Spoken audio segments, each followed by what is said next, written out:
Amazing. And next question is, how do cybersecurity departments plan when AI systems are the protectors and attack vectors of the future? Plan when AI systems are the protectors and attack vectors of the future. So that seems to me like the conversation of both the good and the bad. So they are the ones supporting and protecting, but they also create the risk and the vulnerabilities.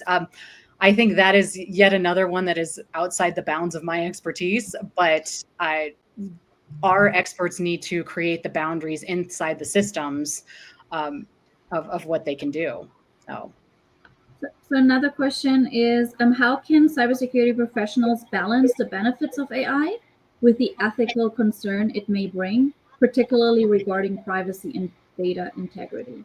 yeah, I struggle with this one myself. And I honestly think it is a very personal question to what you think. And there was a hackathon that just ended with DevPost and Bolt. I think it ended just a few weeks ago. And one of my favorite projects where they were talking about the ethical implications of AI usage. And one of the examples that they had was using famous actors' likeness inside of videos, or having, say you have an author who passed away before they finished your favorite book series. And is it okay and is it ethical for you to finish that series? I don't think anybody has figured out what that looks like. And I think it's very personal questions to ask regarding, what your comfort levels are.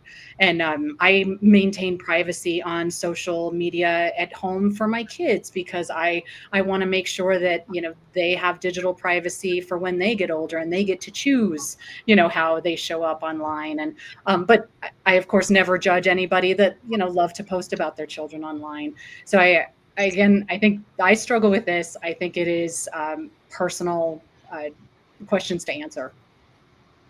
Okay, maybe a last question that we can take still on is, should the use of deepfake detection tools become a compliance requirement for regulated industries? For example, finance and healthcare? I absolutely think so. I can't think easily of a reason why we should allow deepfakes inside of regulated industries. Mm-hmm. So, yes. Okay, maybe I have another time for another question. How important is it for future cybersecurity professionals to understand AI ML concepts and algorithms? I think it's vital. And so that slide that I showed talking about the AI careers in cybersecurity, that is going to quickly evolve because AI is going to be absorbed in every single career. So just like now when talking about, oh, I looked something up, you don't have to specify and say, oh, I looked something up on the World Wide Web. Everybody just knows. And so I think AI is going to be integrated into every single role here pretty quickly. And if you don't understand these concepts, you're going to get left behind. Now, depending on which role you're in, you may not have to get incredibly technical and deep diving inside of the algorithms and the math behind machine learning, but you absolutely need to understand the foundations because you will be touching it in the future for sure. Thank you so much, Kate, for being on this panel.